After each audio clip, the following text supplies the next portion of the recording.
But ladies and gentlemen, I'd like to welcome Ms. Marianne Dickinson. Now, Marianne is basically the president and CEO of the Water Alliance Alliance for Water Efficiency, and Marianne is the president and CEO. And they are a nonprofit organization to promoting the efficient and sustainable use of water in the United States and Canada.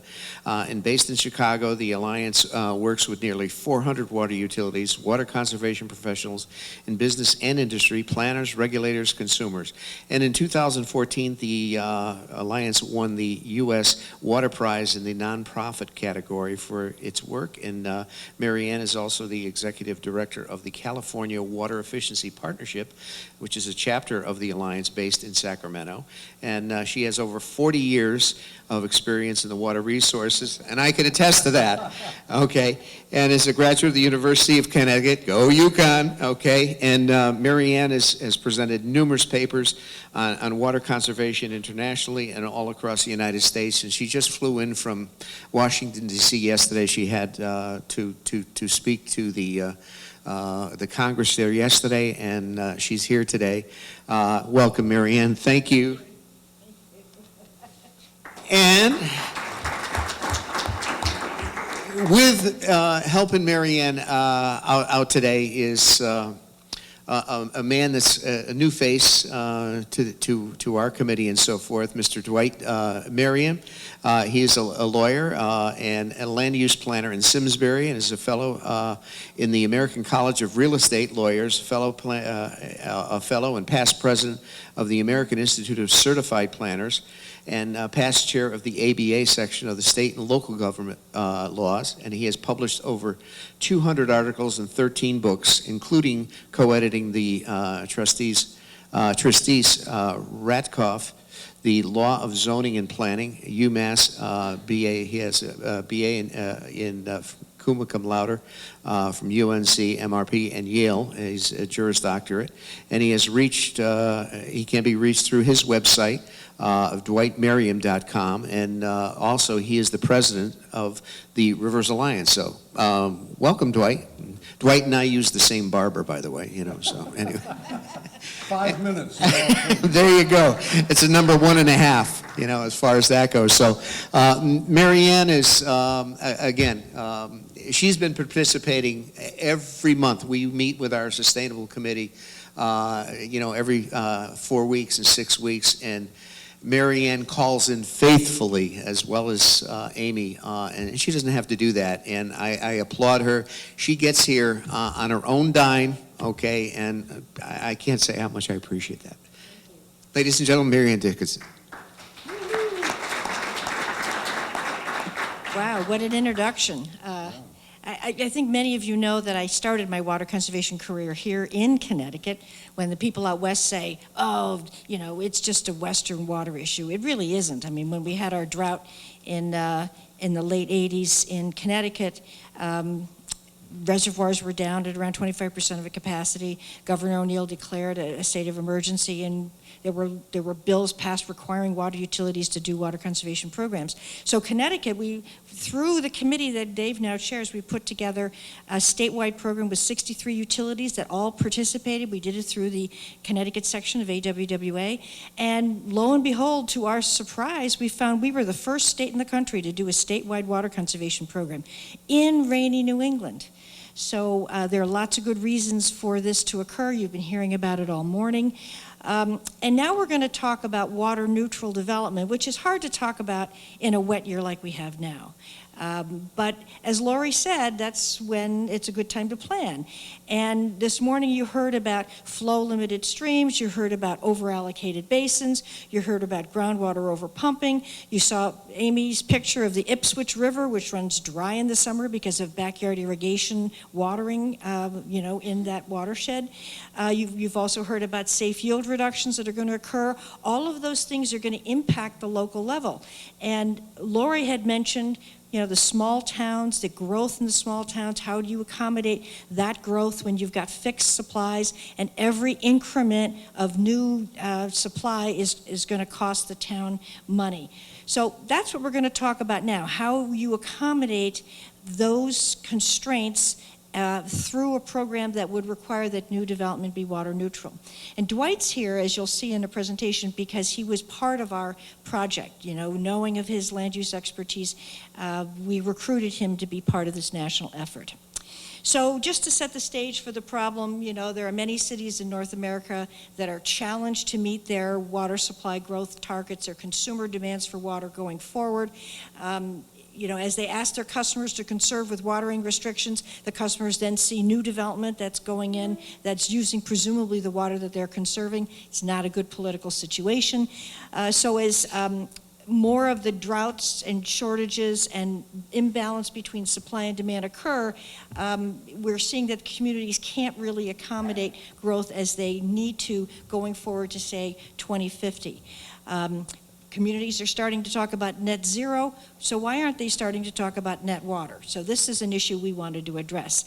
And it came about, yes, because there were communities around the country that had experienced some moratorium situations.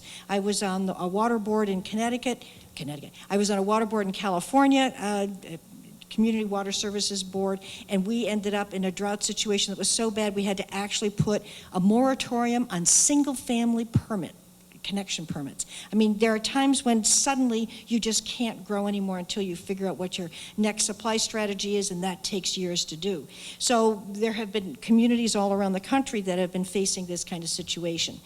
And this is a map that I love to show. It comes from the Environmental Protection Agency's WaterSense program, and it really shows how the areas of the country that are growing the hardest, and that's the high percent, it's the percent growth between the year 2000 and 2015, the high percentage state numbers are all the ones that really are using a lot of water but don't have a lot of supply. So you look at a state like Michigan, zero growth in the 15-year period, but Michigan's got a lot of water.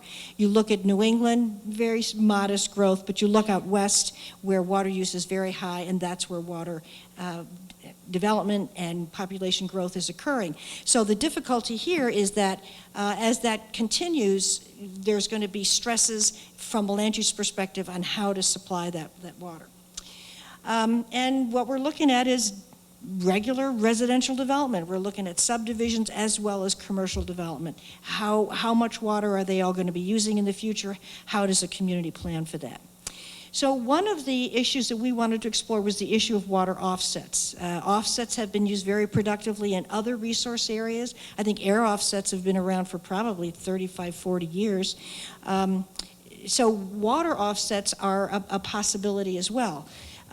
They can allow growth without the system having to expand, because if you're water neutral through an offset, the potable water delivery doesn't change within that utility system. And so that's how we're thinking about it, is from a water utility perspective. And so the offset can be a combination of on-site water efficiency, so be hyper efficient, plus an additional offset that's off-site. So as I heard this morning, the Connecticut Water Plan doesn't have implementation money.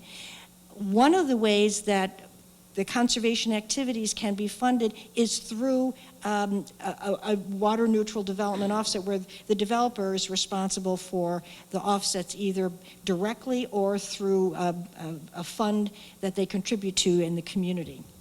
So the point is to try to, reduce or even completely eliminate the impact of new development on a community's water supply. And the goal is to help avoid these moratoriums. When I was on the board in California, there was a real target on all of our backs in the water board once we said, halt. I mean, it provided so much economic stress in the community. There were people who lost their jobs and their companies. I mean, this is not a situation, believe me, that you want to be in. So we think that offsets are a solution with multiple benefits. We've been talking about a lot of the issues that demand management and water conservation provides in terms of benefits. But, if you look at energy efficiency, it's the same sort of analysis. Many economic and environmental benefits that come from that reduced water use. And we think that this also, a strategy like this will yield water supply that can be attached to additional development at a much lower cost than what it would be if you had to develop those supplies anew. Saves energy and greenhouse gas emissions. If your community wants to go, climate neutral, net zero, net, greenhouse gas emissions, this is one way to also add that strategy to your resiliency toolkit.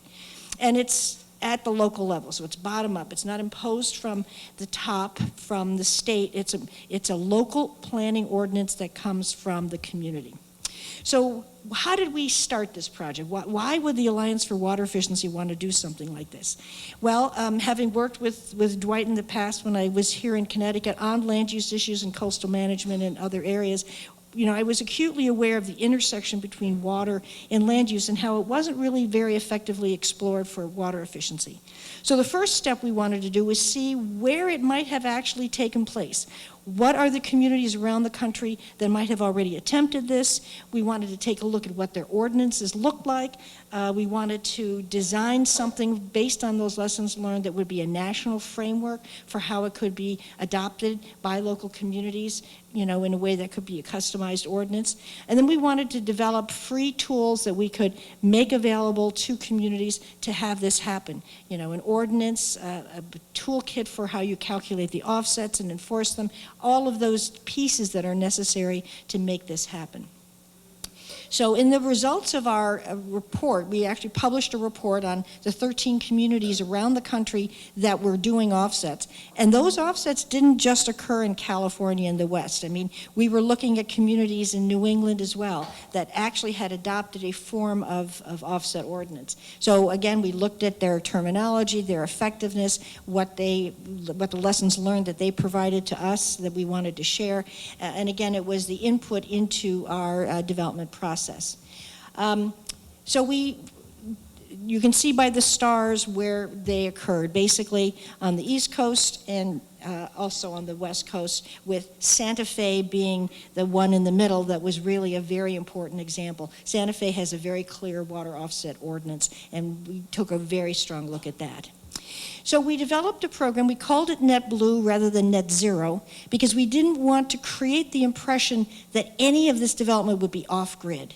We wanted water and sewer connections where they were available to be available to the development just in case. We didn't want to be encouraging off-site, off-grid development. And so that's why we didn't call it Net Zero, because often that is the case with Net Zero. They are off-grid. So we wanted to keep it on grid, and we wanted to reflect the neutrality, we decided to call it Net Blue. And we got some great publicity in the beginning from National Geographic. They featured us on one of their online blogs because we were starting this 3-year project to create this national ordinance, and we recruited a lot of experts. Dwight was one of them. We had important partners that helped us with the legal analysis. The Environmental Law Institute, based in Washington, D.C., did all of the legal work on it.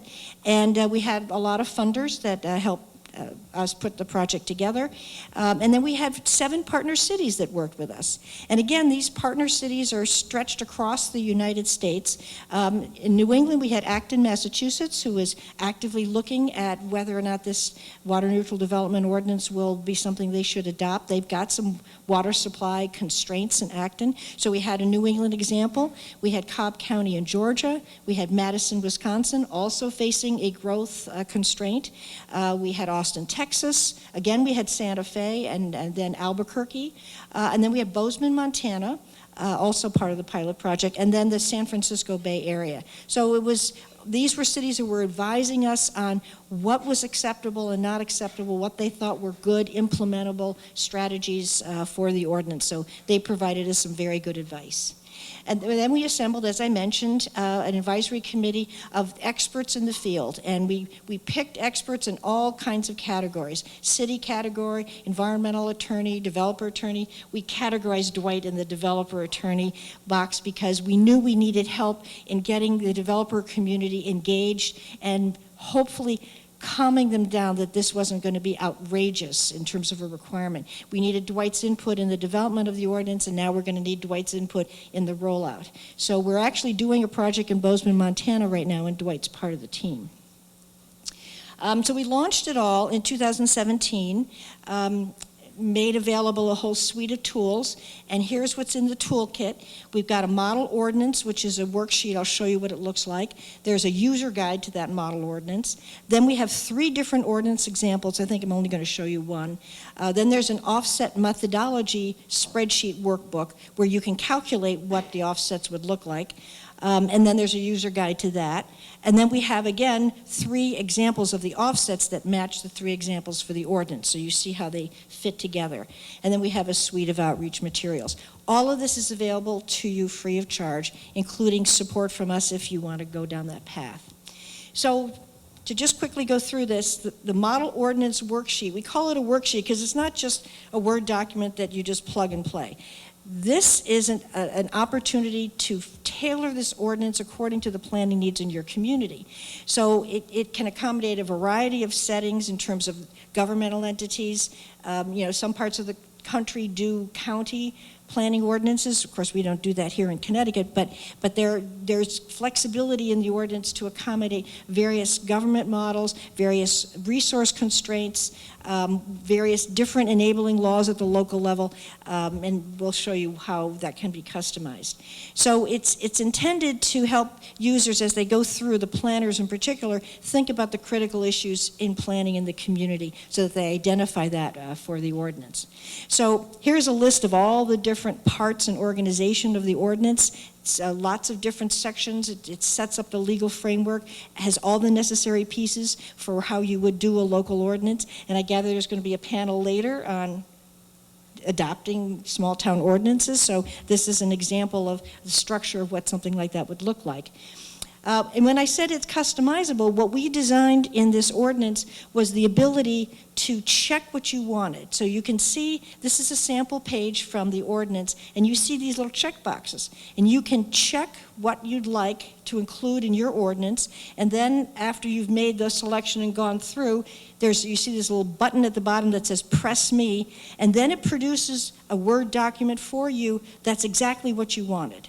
So it has all of the pieces that you need to consider. You check the ones you want, and then you have your own customized ordinance to fit your local needs. And so we designed it purposefully to be able to be that kind of flexible. We don't think a cookie cutter ordinance works anywhere. So we wanted to make sure you had the ability to do this to your needs. Then we designed an offset methodology workbook because the big question was, well, how many offsets do we need to do, and how do you calculate that, and what's the process for that? So we wanted to have the town have a tool to calculate for any development size what that would look like in terms of an offset, in terms of quantity of water, and options for what that quantity of water could mean in terms of conservation activities. So this is the opening sheet of the workbook. But it's got all these different components, and it's pretty user-friendly once you get into it.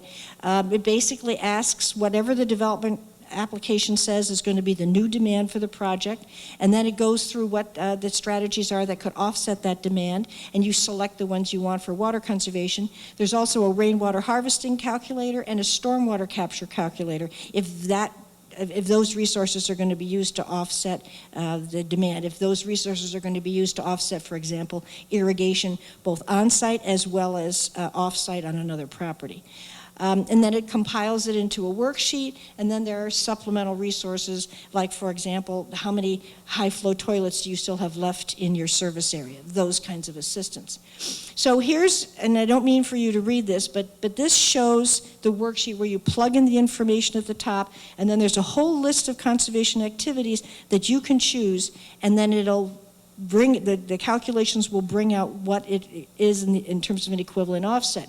So then the developer or the planning commission ends up with this selected offset table that says, okay, if you're going to have 100% offset of your new demand, here are the kinds of conservation activities that will give that 100% offset. And those conservation activities can be added to your municipal conservation program and then funded by the developer, or the developer can do it themselves off-site and bring you proof that the offsets have happened. That's your choice as to how you wish to do that. It's your choice as to whether you want 100% offset or a 50% offset or a 200% offset. All of these are choices that you have. I mentioned that there's a rainwater harvesting calculator, which is a very sophisticated tool, and it basically inputs a lot of weather information and gives you statistical averages of what the precipitation would be, because you can't plan on a steady average rainfall, because as you saw from Jeff's chart, it's not ever average, it just goes all over the place. So this is a calculator that helps you figure that out and what you should plan for, and it also estimates the potential on-site uses for landscape irrigation and indoor plumbing for that rainwater. So here's a screenshot of the front of the rainwater harvesting calculator, but there is a results page that shows you, based on the precipitation that's expected, how much you can rely on and depend on in terms of rainwater capture. So the purpose of this particular tool, as well as the stormwater one, is to make sure the developer is already incorporating whatever they can to make the development as efficient as possible to start with, because then that reduces the amount of potable water offset that has to happen. So it's to their benefit to get that water use to be as efficient as possible. I mentioned that there's a stormwater calculator. It's patterned after the EPA. In fact, it is the EPA stormwater calculator with results pulled into our offset methodology. So if you're worried about stormwater, if you're following the EPA guidelines for stormwater management, this calculator will be part of that process for you as well. So the question becomes, well, how does this all work? Where do you begin to do this? Well, you begin to do this once you've adopted an ordinance. You implement it by talking with the applicants during the pre-application phase, which is the blue box in the upper left-hand corner. And if you determine that an offset requirement happens, then you start to go through the process where it says yes, and then you go through the chain, through the planning and zoning discussions, the site plan review, et cetera, so that when the decision is made by the commission, part of that decision includes that offset requirement in their conclusion. Of course, then it follows in terms of enforcement as well. So it's part of the planning and zoning a chain of decision-making and procedure, and we didn't want to change anything about how that would work at the local level. We wanted to seamlessly, we hope, to integrate with it. So we did, as I mentioned, develop 3 examples in our NetBlue program to actually showcase how that would work. Because everybody kept thinking, this is not going to be manageable. How are we going to ask for a ridiculous amount of conservation activity from the developers? Won't they go nuts? So we wanted to give you a sense of scale. So we have 3 different examples, but I'm basically going to show you one of them. But there are good online resources to explain what these examples are. So let's say we have the city of Smithville. We're making up a mythical city. It's a city government. It's got ongoing surface water shortages. They can't really expand their reservoirs, can't get additional permits for additional water supply, so they have to kind of live within what they've got. So in this particular case, they are requiring offsets of new buildings, remodels, and changes of use. You can, of course, just limit it to new development and exempt out remodels or changes of use that would increase water demand. It's up to you, but in this particular example, they've done all 3. And compliance with the offset requirement is required at the time that the certificate of occupancy is issued. So the CO doesn't get issued until the compliance is verified. Then they also require continuous monitoring to make sure the offset is staying in place and not deteriorating and disappearing. They decided their offset amount should be 110% to give a little bit more buffer just in case. And they decided against an in lieu fee option, which is an option where the developer just says, here, I'm going to give you a check. You go do the offsets. I'm going to give you a check. So and that is what Santa Fe does. That's their approach. And it has pluses and minuses. If you read our report materials, you'll see why. So Smithville decides, no, we don't want an in lieu fee option. We want to actually have proven offsets. So what does that mean for Smithville? Well, the development here is 5 single-family dwelling units, each having 4 bedrooms, 2 full baths, and 2 half baths. The projected annual water demand, this comes from the developer, 500,000 gallons. The required offset amount at 110% would be 550,000 gallons per year. That's what has to be offset. So an offset strategy could be composed of the following: single-family toilet replacements of toilets that are 3.5 gallons per flush or higher, with replacing them with WaterSense toilets. Each toilet is estimated at 10,000 gallons per year saved, so the offset amount would be 55 toilets within the service area, within the community. So And that's one strategy that was chosen. You know, again, in the methodology, you can choose other strategies, but this is one that shows the example of how that works. There are a couple of other examples. In the interest of time, because I know Dwight and I stand between you and lunch, so I want to move through here. So I'm not going to go through the county examples because we don't have county government here in Connecticut anyway. So we'll just skip through those. But they basically show, and you know, I think Dave is going to post the presentations, but it shows different types of developments, restaurants, microbreweries, et cetera. It isn't just about residential single-family houses. Okay, so just moving on here, we have a whole web presence for this program. It's just www.net-blue.org.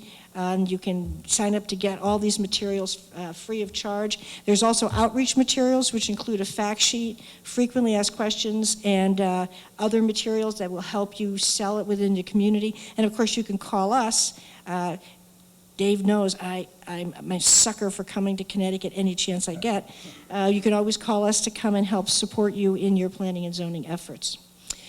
So for more information, you just go to www.net-blue.org.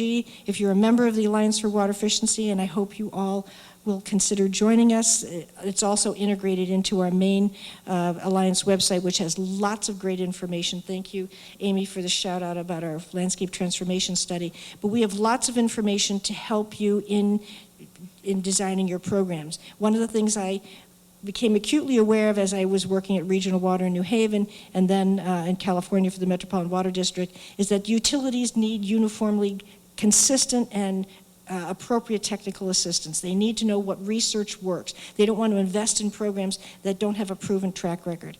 So we at the Alliance, we spend a lot of time trying to make sure we can give you that information. So at this point, I think I'd like to turn it over to Dwight, who is going to talk about his perspective on how we can get a NetBlue program like this approved and get it through the developers who predictably would usually come and oppose it.